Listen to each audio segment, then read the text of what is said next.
Hello, and welcome to Magic is Real, a podcast focused on exploring the fascinating world of near-death experiences, communication with spirit, and all things metaphysical and spiritual.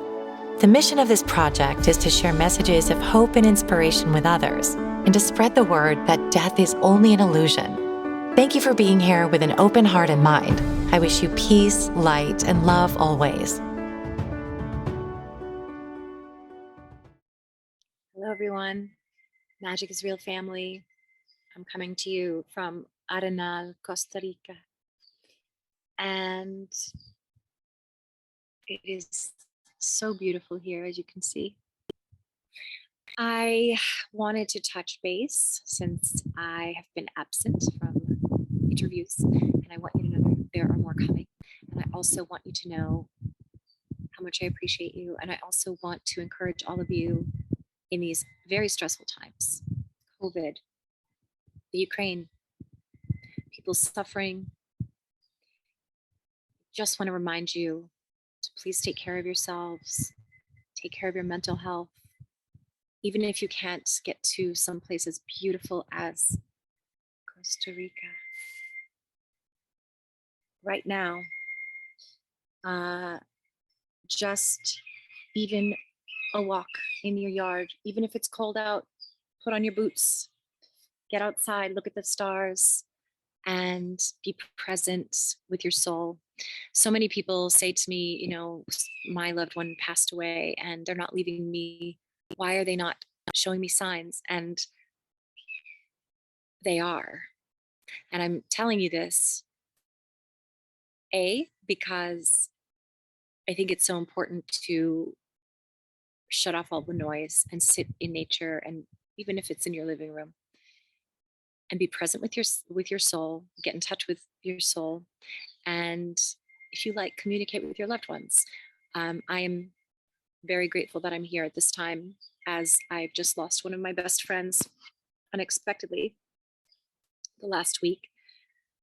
And this is the most healing place to be. I know that it was ordained. It was sort of, feels very, feels like God, that I had made this trip, and then my dear one passed just a few days before, and I really feel like I was meant to be here at this time because there's no place more healing.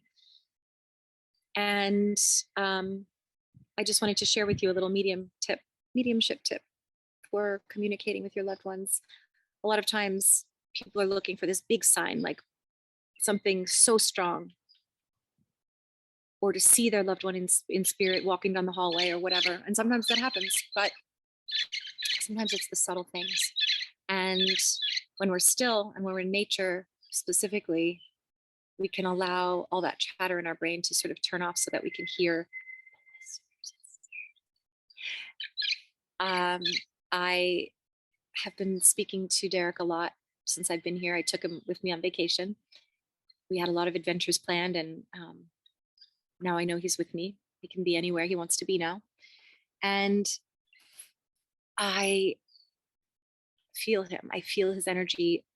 I feel an electrical sort of, I call them, if you've been here for a while, I call them spirit tingles. And when I say, Derek, show me you're here, I start to feel on the back of my scalp, or down one side of my body, or on the other side of my body, or down my leg, these little electric, feels like a little bit of a waterfall of energy. It feels like a little energy waterfall.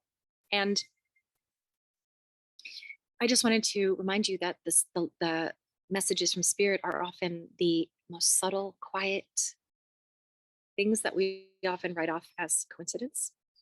And I was just thinking, one of the first couple of nights after I found out that he had passed, I said, he had a tattoo on his body that said rascal. And I thought to myself in my mind, I'm going to call you Rascal for the rest of my life. When I talk to you in spirit, I'm going to say, hey, Rascal. And also, if I ever get another cat, well, when my next cat is going to be called Rascal, if it's a boy, could be a girl, but I just like it for a boy. And So then I started to immediately scroll through all of our text messages and voice memos to see what was there and how much I still had. And it was sort of like a roulette wheel where you just spin and spin and spin, and then you land on something. And I spun the roulette wheel and it landed on a message from him that said, "The name is Rascal and I'm not dead."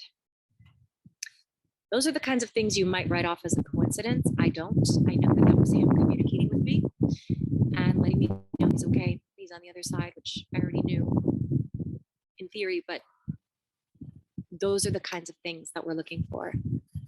It's not always a lightning bolt. It's just sometimes a soft breeze. And so be still with yourself. Be gentle with yourself. If you are struggling with mental illness, please reach out to somebody you love. And if you don't feel you can talk to somebody you love, please reach out to me at magicisrealshannon@gmail.com. I am here for you, and I love you all, and I appreciate. Hear the monkeys? I don't know if you can hear them. It's just awesome. So yeah, try to get into nature. Try to shut off that monkey mind. Connect with your higher self. Connect with your loved ones in spirit. And if you want a little extra help connecting with your loved ones in spirit, I'm here. I offer mediumship readings. Just reach out, email me, send you all the details. I'm happy to be of service in that way. And bless you. Be well. Lots of love. As cliche as it is, I just want to send you love and light, and hang in there. Hang in there. It's a hard time, but it is.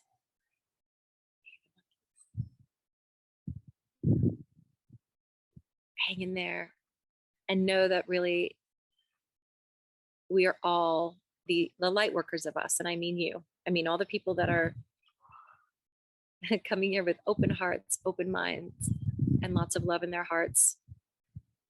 As trite as it sounds when there's something so big going on, sometimes when you feel like there's nothing you can do, even just being that light is important. It is important to pray. It is important to shine your light. It is important to show love. I know it does sound trite in the light of something so horrific as war, but it really does raise the collective energy. And, it may seem like a small thing, but I think it's actually a big thing. So I wish you all well. I wish you all vitality of health, peace, love, abundance. And as I said, reach out if you need support. I love you, and thank you so much for watching. Thank you so much for supporting me. Thank you so much for putting the word out that this is not all